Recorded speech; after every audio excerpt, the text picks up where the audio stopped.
Welcome to Creeping Back In, 3 minutes of morning devotion related to the morning message of Sandy Ridge Baptist Church. This is Pastor Bill. Minute 1.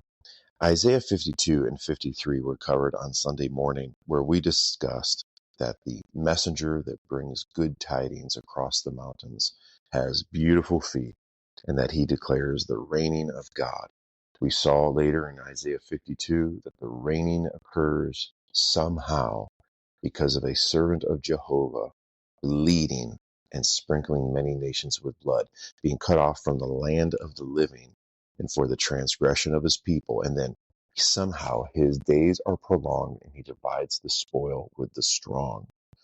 We remember saying that, in other words, Jehovah reigns when Christ reigns. Minute 2. The cross-reference for today is Colossians 1 and verse 15.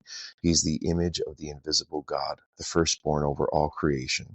For by him all things were created that are in heaven and on earth, visible and invisible, whether thrones or dominions, principalities or powers, all things were created through him and for him.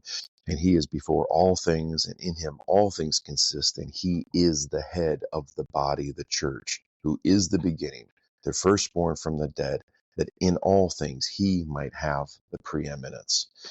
John Piper, in his book, The Supremacy of God in Preaching, page 33 of his works, says, God is the king of the universe. He's the absolute creator, and he has rights over this world and everyone in it. But there are rebellion and mutiny on all sides, and his authority is scorned by millions. So the Lord sends preachers into the world to cry out that God reigns.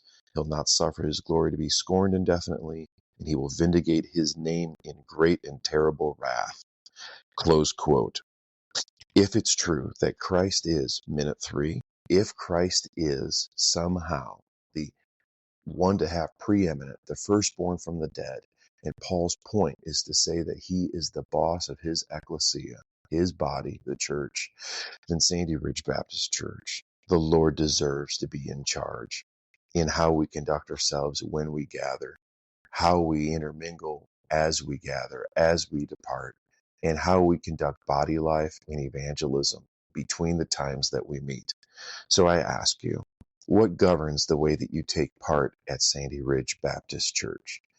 What governs that? Is it your own desires and whims and tastes? Or does it matter that our God reigns primarily through his embassies, Sandy Ridge Baptist Church being one of them? Thanks for coming back to Creeping Back In. See you next time.